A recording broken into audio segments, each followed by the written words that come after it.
প্রবাসী সমাজ কল্যাণ ফাউন্ডেশনের উদ্যোগে শীতার্তদের মাঝে কম্বল বিতরণ। Mohammad Abu Raihan, staff reporter.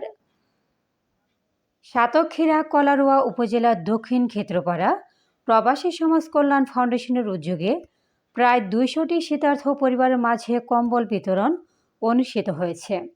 আজ সকালে দক্ষিণ ক্ষেত্রপাড়া মহিলা দাখিল মাদ্রাসা মাঠে বিভিন্ন এলাকার অসহায় দুস্থ মানুষদের শীতার্তদের মাঝে কম্বল বিতরণ করা হয়। এ কম্বল বিতরণ অনুষ্ঠানে প্রবাসী সমাজ কল্যাণ ফাউন্ডেশনের সভাপতি মোহাম্মদ শাহাদাত হোসেনের পরিচালনায় প্রধান অতিথি হিসেবে উপস্থিত ছিলেন ক্ষেত্রপাড়া জামে মসজিদের ইমাম আলহাজ মাওলানা নুরুল ইসলাম।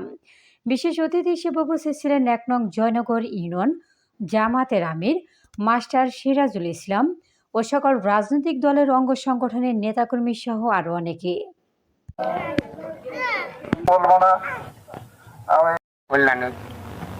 বাবাজিরা এবং উপস্থিত আমি তো সম্পূর্ণ উপযোগী ভাইও আমাদের এলাকার মানুষ নাকি বাইরে আপনারা আপনাদের জিনিসগুলো নিলেন ঠিকই, কিন্তু কথাগুলো শেষ করছি। আপনারা সুখী থাকেন।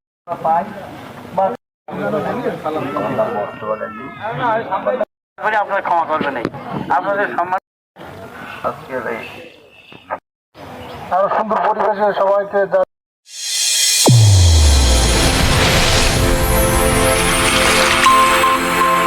চ্যানেল A1 হৃদয়ের স্পন্দন।